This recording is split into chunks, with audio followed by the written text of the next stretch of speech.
Hello everyone. आज का हमारा टॉपिक है कि हम अपने व्हीकल को पुलिस की कस्टडी से कैसे रिलीज़ कराएं। अब हमारा व्हीकल पुलिस की कस्टडी में गया कैसे। अब हमारे पास कई सारी सिचुएशंस हैं जिसमें हमारा व्हीकल पुलिस की कस्टडी में जा सकता है। पहली सिचुएशन है, मान लीजिए आपने अपना व्हीकल घर के बाहर खड़ा किया और वहाँ से आपका व्हीकल हो जाता है चोरी। चोरी का जैसे ही आपको पता चला, आपने उसके रिगार्डिंग एक कंप्लेंट फाइल करी।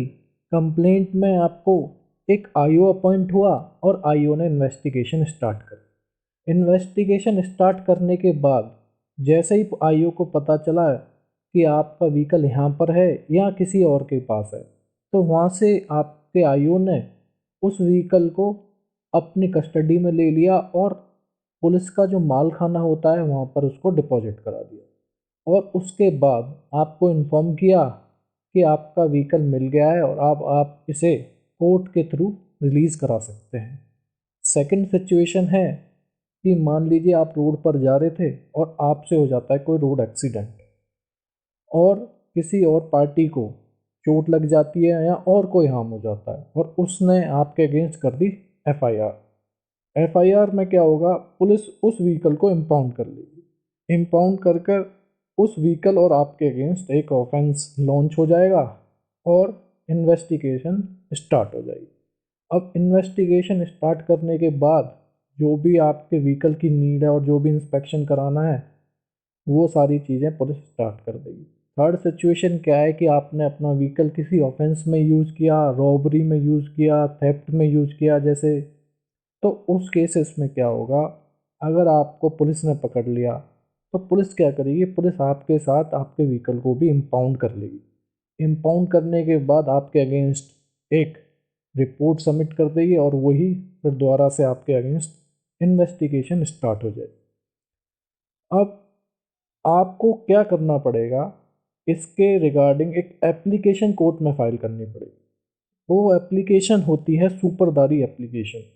सुपरदारी एप्लीकेशन को कोर्ट में फाइल करने से पहले आप अपने आईओ से, जो भी आपके केस में आईओ अपॉइंट हुआ है, उससे पता कर लीजिए कि आपका जो इन्वेस्टिगेशन आपने लॉन्च की है वो कंप्लीट हो गई है और मैं इसके रिगार्डिंग एक सुपरदारी एप्लीकेशन फाइल कर सकता हूँ या नहीं। अगर वो बोलता है ठीक है जी आप कर दीजिए एप्लीकेशन फाइल और मैं अपनी रिपोर्ट सबमिट कर दूंगा, मुझे कोई ऑब्जेक्शन नहीं है, आपका व्हीकल रिलीज़ हो जाएगा, तो उसमें एक आप अपना एक एडवोकेट अपॉइंट करिए और एडवोकेट आपके बिहाफ पर एक एप्लीकेशन बनाएगा जिसमें कि आपके व्हीकल का नाम, नंबर और सारी डिटेल्स लिखने के बाद आपके केस की एक एप्लीकेशन कोर्ट में सबमिट कर देगा। अब कोर्ट में जैसे ही आपकी एप्लीकेशन आएगी किसी भी रेलेवेंट डेट पर, तो कोर्ट ऑर्डर करेगा पुलिस ऑफिसर को कि अपनी इसमें रिपोर्ट जो भी आपने है आप अपनी रिपोर्ट सबमिट कर दीजिए।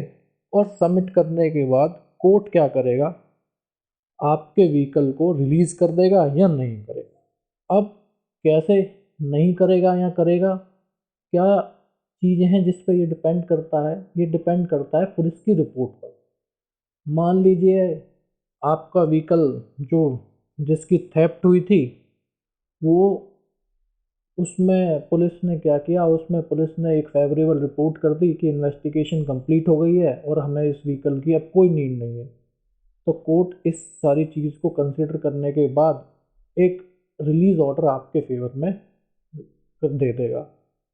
अब सेकंड सिचुएशन में क्या है, मान लीजिए कि एप्लीकेशन जो आपने फाइल करी है उसके रिगार्डिंग पुलिस ने जो रिपोर्ट फाइल करनी है, उस केस में अभी तक पुलिस ने इन्वेस्टिगेशन कंप्लीट नहीं करी है या पुलिस को और भी कोई ऑब्जेक्शंस हैं। मान लीजिए जैसे कि आप राइटफुल ओनर नहीं है, आपके पास इंश्योरेंस नहीं था रेलेवेंट टाइम पर, तो उस सिचुएशंस में क्या होगा, पुलिस जो रिपोर्ट फाइल करेगी उसमें ऑब्जेक्शंस फाइल करेगी कि अभी इस व्हीकल को रिलीज़ नहीं किया जा सकता और कोर्ट से रिक्वेस्ट करेगी कि ये ग्राउंड्स हैं, प्लीज़ इस ग्राउंड्स पर कोर्ट कंसिडर करे और इसकी एप्लीकेशन को डिसमिस कर दिया जाए।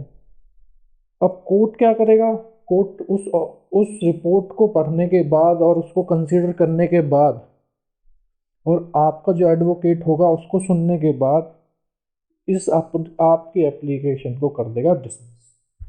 और अगर आपकी एप्लीकेशन एक्सेप्ट हो जाती है तो आपके फेवर में एक सुपरदारी नामा इशू कर देगा, जिसको ले जाकर आप पुलिस मालखाना में सबमिट कराएंगे और वो चेक करने के बाद आपका व्हीकल छोड़ दिया जाएगा।